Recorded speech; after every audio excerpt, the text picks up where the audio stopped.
Balaji study point के online कक्षा में आपका स्वागत है। हम NCERT math 10th class solve कर रहे हैं, एक्सरसाइज 3.3 और आज हम क्वेश्चन नंबर 3 का पार्ट 3 को सॉल्व करेंगे। इससे पहले क्वेश्चन नंबर 3 के 1 और 2 पार्ट हम सॉल्व कर चुके हैं और क्वेश्चन नंबर 1 और 2 भी सॉल्व कर चुके हैं। यदि आप हमने हमारा वो वीडियो नहीं देखा है तो हमारी चैनल की प्ले लिस्ट में जाकर उसे देख लीजिए। शुरू से पढ़ें, वीडियो को बिना पॉज करे देखेंगे तो मैथ बहुत इंटरेस्टिंग लगेगी। आइए जानते हैं क्वेश्चन नंबर 3। स्क्रीन पर आपको क्वेश्चन नंबर 3 शो हो रहा है। एक क्रिकेट टीम के कोच ने 7 बल्ले 6 गेंदें 3800 रुपये में खरीदी। साफ साफ है कि 7 बल्ले 6 गेंदें 3800 रुपये में खरीदी। बाद में उसने 3 बल्ले और 5 गेंदें 1750 रुपये में खरीदी। प्रत्येक बल्ले और प्रत्येक गेंद का मूल्य ज्ञात कीजिए। हमारे पास हमें नहीं पता है कि गेंद का मूल्य क्या है, बल्ले का मूल्य क्या है, तो ऐसे केस में हम मान लेते हैं, माना एक बल्ले का मूल्य बराबर x रुपये, माना एक गेंद का मूल्य बराबर y रुपये। दोनों चीज़ हमने मान ली, एक गेंद का मूल्य मान लिया और एक बल्ले का मूल्य मान लिया। अब पहली कंडीशन है 7 बल्ले और 6 गेंद। देखिए एक बल्ला x रुपये का आ रहा है, 2 बल्ले 2x रुपये के आएंगे, तो 7 बल्ले जो हैं वो 7x रुपये के आएंगे।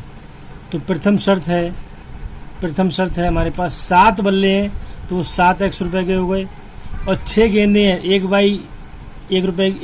गेंद 1 बाई रुपये की आ रही है, तो 6 गेंदें 6 बाई रुपये की आएंगी और वो आ रही हैं हमारे 3800 रुपये में। ये समीकरण नंबर 1 आ गई। अब इसी प्रकार हम द्वितीय शर्त देखेंगे। द्वितीय शर्तानुसार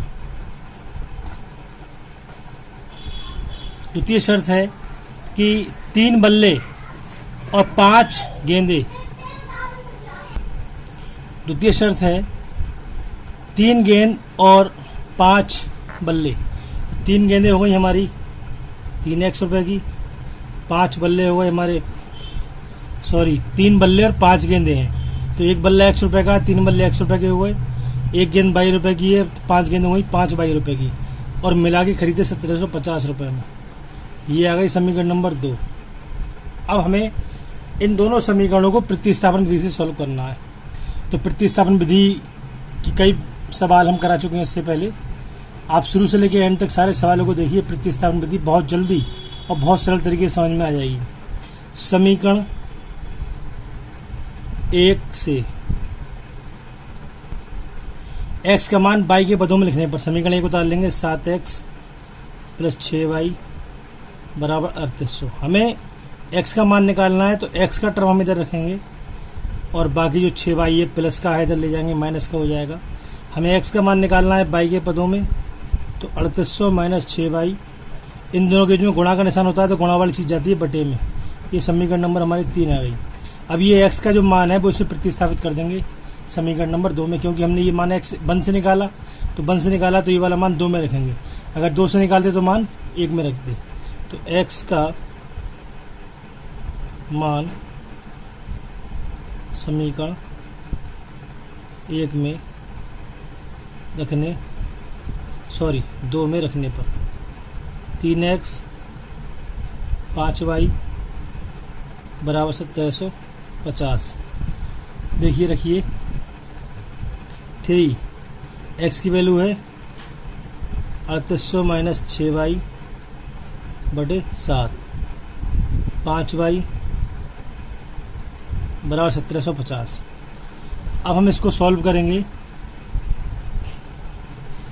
3 के अंदर गुणा करेंगे, 0 0 3 अट्ठे 24 के 4 हासिल 2 3 3 9 2 11400, 3 छंग 18 बाई और 7 की 7 पंजे 35 कर लेंगे, तो ये 7 जो पूरे के पौन में आ जाएगा बराबर 1750। फिर एक बार समझिए, 3 के गुणा 3800 में करी 11400 आया, 3 छंग 18 आया और 7 आप देख रहे हैं केवल पहले इसके अपॉन में था। जब 7 की तरह मल्टीप्लाई कर देंगे, इसमें जब मल्टीप्लाई हो जाएगी 7 पंजे 35, तो ये पूरे के अपॉन में आ जाता है।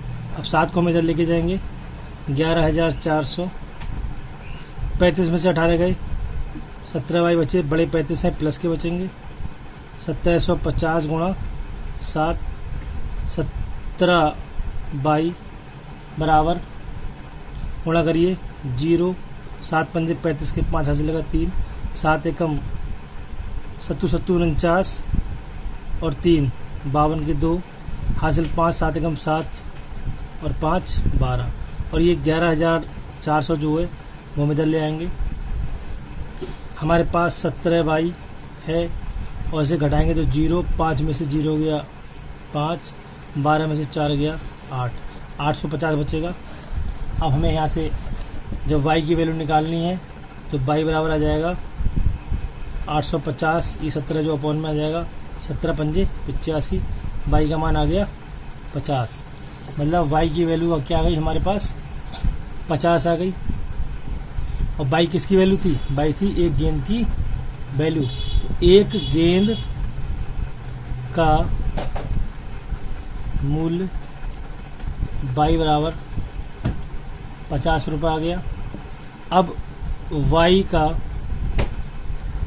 मान 3 में रखने पर, बाई का मान जब 3 में रखेंगे तो हमारा एक्स का मान निकल आएगा 3800। 6 गुणा बाई का मान 50.7, 3800, 6 पंजे 300, ये बचेगा 3800 में 300 गए 3500 अपॉन 7, 7 पंजे 35, ये हो गया 500। ये जो वैल्यू आ गई हमारी वो आ गया एक बल्ले का मूल्य। एक बल्ले का मूल्य x बराबर 500 रुपये और एक गेंद का मूल्य आ गया आपका y बराबर 50 रुपये। इस तरीके से आपका क्वेश्चन नंबर 3 का 3 पार्ट सॉल्व हो गया। आइए चलते हैं क्वेश्चन नंबर 3 के 4 पार्ट की ओर।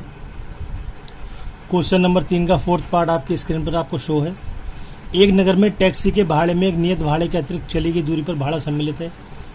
नियत भाड़े का मतलब है कि जैसे कोई टैक्सी है और वो जा रही है तो उसका फिक्स चार्ज है कि वो साहब नियत भाड़ा तो लेगा ही लेगा, बाकी पर किलोमीटर से आपको चार्ज लेगा। जैसे कोई किसी गाड़ी वाले को बुक किया जाता है और वो कहता है कि भाई मुझे 500 रुपये चाहिए और आप जितना गाड़ी चलवाओगे 10 रुपये पर किलोमीटर के हिसाब से चाहिए, तो पर किलोमीटर का किराया अलग है और जो उसका फिक्स चार्ज है गाड़ी का पर डे का जो खर्चा है वो अलग है।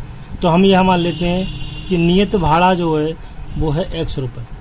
मतलब जो नियत भाड़ा है वो तो फिक्स है, ये तो वो x रुपये लेगा ही लेगा और प्रति किलोमीटर भाड़ा जो है वो अलग है। मतलब जितने किलोमीटर आप चलोगे उस किलोमीटर के हिसाब से वो और लेगा आपसे।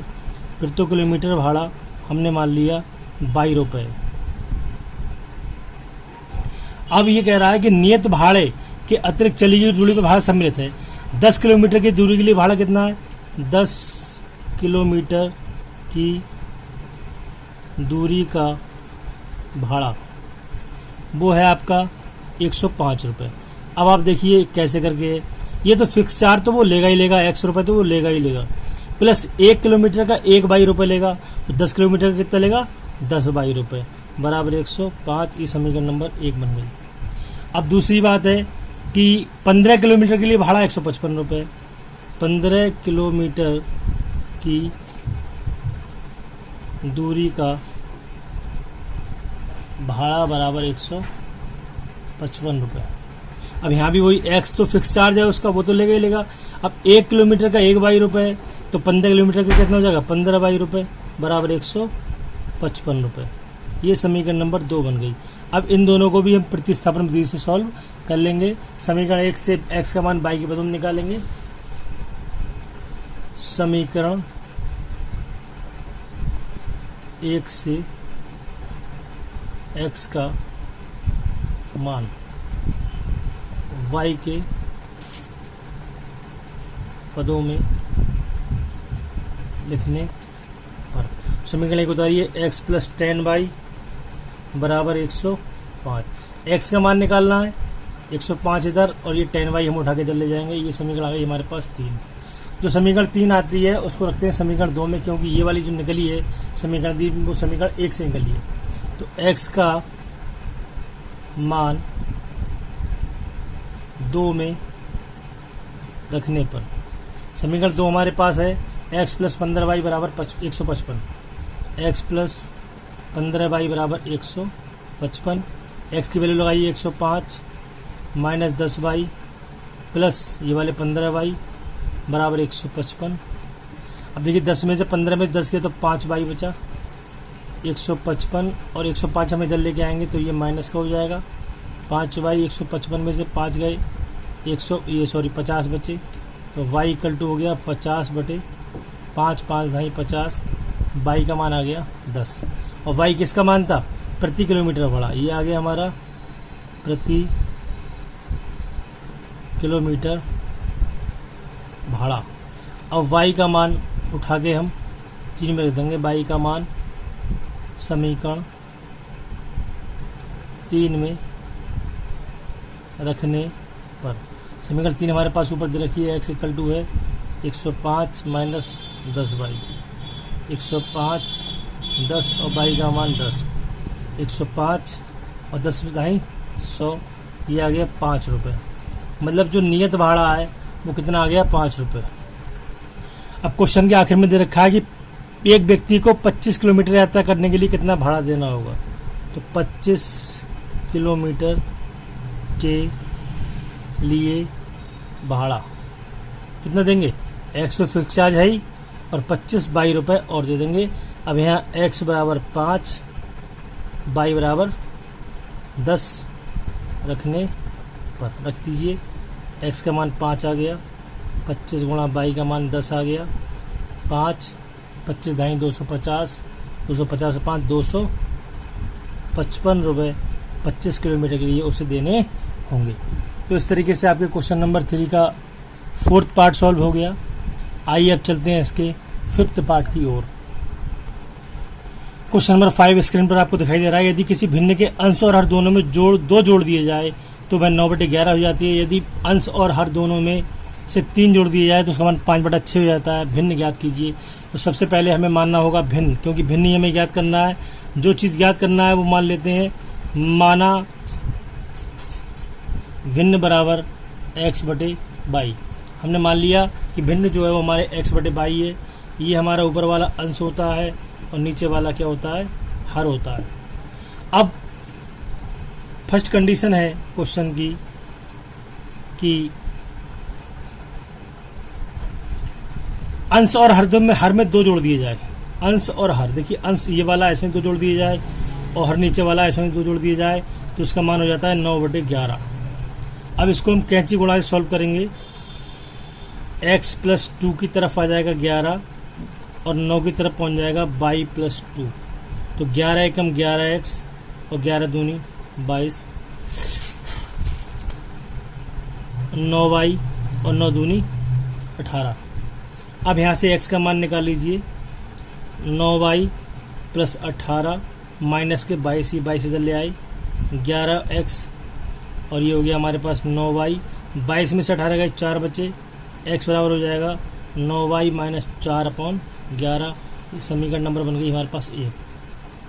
अब इसकी सेकंड कंडीशन है इसकी, क्वेश्चन में देखिएगा आप कि यदि अंश और हर दोनों में 3 जोड़ दिए जाए, x और y, इधर भी 3 जोड़ दिए जाए और इधर भी 3 जोड़ दिए जाए तो इसका मान 5/6 हो जाता है।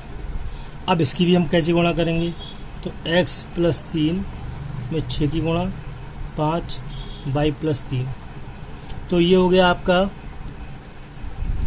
6x और 6 3 18, 5y और 5 3 15। ये हमारी समीकरण नंबर, चलो 6x 5y इधर ले लीजिए, 15 माइनस 18 इधर ले लीजिए, 6x माइनस 5y, 18 में से 15 गए माइनस के 3 बचे, समीकरण नंबर 2 बन गई। अब समीकरण 1 से जो x का मान हमने निकाला है y के पदों में, वो समीकरण नंबर 2 में रख देंगे। समीकरण तो 6 और x का मान ये वाला रख देंगे, 9y माइनस 4/11 माइनस 5y बराबर माइनस का 3। अब देखिए 9 की 6 के अंदर गुणा, 9 छक्का 54 9 6 चौक 24 बटे 11 माइनस 5 बराबर माइनस का 3। अब इसका एलसीएम ले लेंगे, 54 माइनस 24 तो 11 पंजे 55 पौन 11 बराबर माइनस का 3। अब 11 ले जाएंगे हम इधर, तो ये हो जाएगा हमारे पास। देखिए 55 में से 54 जाएंगे तो माइनस का 1 बाई बचेगा, माइनस का 1 बाई बचेगा, और ये माइनस के 24 ऐसे लिखे जाएंगे, नीचे 11 आएंगे, माइनस 24 पौन 11 बराबर माइनस का 3। अब हम 11 को इधर लेके जाएंगे, माइनस बाई माइनस 24 3 गुणा 11 माइनस बाई माइनस 24 11 3 33 हो गया, माइनस बाई बराबर माइनस 33 और 24 हम इधर ले जाएंगे, प्लस का हो जाएगा। तो y बराबर 33 में से 24 जाएंगे, कितने बचेंगे 13 में 4 गया 7 बचेगा, माइनस का, माइनस से माइनस कैंसिल, y की वैल्यू आ गई 7, यानी कि जो हमारा हर था वो हर आ गया हमारा 7। अब y का मान जो है वो समीकरण नंबर 1 में रख देंगे। ये 13 में से 4 गया 9 बचेगा, तो हर आ गया हमारे पास 9। और y का मान 1 में रखने पर, देखिए समीकरण कोई सी भी सही, आपके पास 1 है 2 है, किसी में भी आप मान रख दीजिए y का, तब भी x का मान हमारा निकल आएगा। लेकिन यहाँ रखेंगे तो ज़्यादा सॉल्व करने की जरूरत नहीं पड़ेगी, क्योंकि सब कुछ इधर ही दे रखा है, यहीं सॉल्व हो करके और यहीं पे इसका आंसर निकल जाएगा। इसलिए उस समीकरण में रखते हैं जो हमारी समीकरण आसानी से सॉल्व हो जाए। y का मान 9 माइनस 4 अपॉन 11, 9 नेम 81 माइनस 4 बटे 11, 81 में 4 गए 77 बचे, 11 सत्ते 77 और x का मान आ गया हमारे पास 7।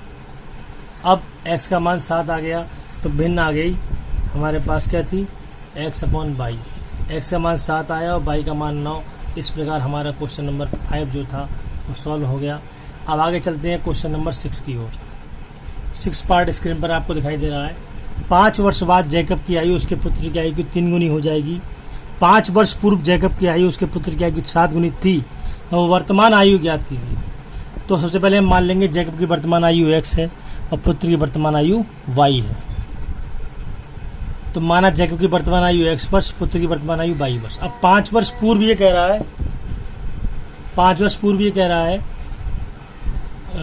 5 वर्ष बाद है पहले कंडीशन, 5 वर्ष बाद कि 5 वर्ष बाद जैकब की आयु उसके पुत्र की आयु की दुगनी होगी। 5 वर्ष बाद जैकब की आयु जो है वो 2 गुनी होगी, 3 गुनी होगी पुत्र की आयु की, पुत्र की आयु की। तो इस समय जैकब x साल का है, 5 वर्ष बाद 5 और बढ़ जाएंगे। जैसे मान लो कोई 15 साल का है तो 5 साल बाद 20 साल का होगा या नहीं होगा। पुत्र की आयु इसमें 22 है तो 5 साल के बाद 5 और बढ़ जाएगा। x प्लस 5 बराबर 3x प्लस 3 पंजे 15, ये 22 होगा। यहाँ से x का मान निकालेंगे, 3y प्लस 15 और ये 5 इधर ले आएंगे तो x इज इक्वल टू हो गया 3y और 15 में से 5 गया 10। ये समीकरण नंबर 1 बन गई। अब कह रहा है 5 वर्ष पूर्व, 5 वर्ष पूर्व मतलब पहले की बात चल रही है। 5 वर्ष पूर्व क्या है, जैकब की आयु 7 गुनी थी पुत्र की आयु की। अब ये 7 गुनी थी तो जैकब की आयु 5 वर्ष पहले कितनी होगी, इस समय x है तो 5 साल पहले 5 कम रही होगी 7, और पुत्र की आयु इसमें 22 है तो 5 साल पहले 5 कम रही होगी। x माइनस 5 7y और 7 पंजे 35, x माइनस 7y, 7y हमने इधर ले ली, माइनस का 35 और 5 हम इधर ले जाएंगे, प्लस का हो जाएगा। x माइनस 7y, 35 में से 5 गया हमारा बचा 30। अब ये समीकरण नंबर 2 बन गई। अब एक समीकरण से x का मान समीकरण नंबर 2 में रख देंगे। समीकरण 1 से, तो समीकरण 1 से x का मान समीकरण 2 में रखने पर 2 ताल लेंगे, x माइनस 7y बराबर माइनस का 30। एक्स का मान लगाइए कितना है 30 प्लस 10, एक्स को हटा दीजिए और 30y प्लस 10 यहाँ पे फिट कर दीजिए, minus 7y is equal to minus का 30। 30y में 7y गया, कितना बचेगा 23y बचेगा, और 10 उठा के हम इधर ले जाएंगे 30 और ये माइनस का हो जाएगा 10। x का मान 3y है, 30y नहीं है 3y है, थोड़ा सा ध्यान रखें क्योंकि जरा सी गलती में क्वेश्चन जो होता है 3y प्लस 10 माइनस 7y बराबर माइनस का 30। अब देखिए 7y में से 3y गए तो माइनस के 4y बचेगा, प्लस 10 बराबर माइनस का 30। अब माइनस 4y बराबर माइनस 30 और 10 हम इधर लेके जाएंगे तो ये भी हमारा माइनस का हो जाएगा, तो माइनस 4y बराबर हो जाएगा माइनस का 40। अब ये y की वैल्यू जब हम निकालेंगे तो y बराबर हो जाएगा माइनस 40 बटे माइनस के 4 ढाई 40, तो y का मान आ गया हमारा 10। अब y का मान x का मान निकालना है, तो y का मान दो समीकरण किसी में रख दीजिए, y का मान 1 में रखने पर जब y का मान आप 1 में रख देंगे तभी हमारा x का मान जो वो निकल के आ जाएगा। x इज इक्वल टू 2 और y का मान 10 प्लस 10, 10 दूनी 20 और 10 कितना हो गया 30 वर्ष। तो ये x जो थी किसकी आयु आ गई, जैकब की आयु आ गई। जैकब की आयु x बराबर 30 वर्ष और पुत्र की आयु y बराबर 10 वर्ष। इस तरीके से आपका क्वेश्चन नंबर 3 पूरी तरीके से सॉल्व हो चुका है। आगे हम फिर नई वीडियो में मिलेंगे क्वेश्चन नंबर 4 के साथ। यदि आपको वीडियो अच्छा लगा हो, वीडियो समझ में आया हो तो इसे प्लीज़ इसे लाइक कर दीजिए, शेयर कर दीजिए अपने दोस्तों में और हमारे चैनल को सब्सक्राइब कर लीजिए ताकि आपको हमारे हर वीडियो का नोटिफिकेशन प्राप्त हो सके। बेल आइकन को जरूर दबाइएगा। अगले वीडियो में फिर मिलते हैं, बाय।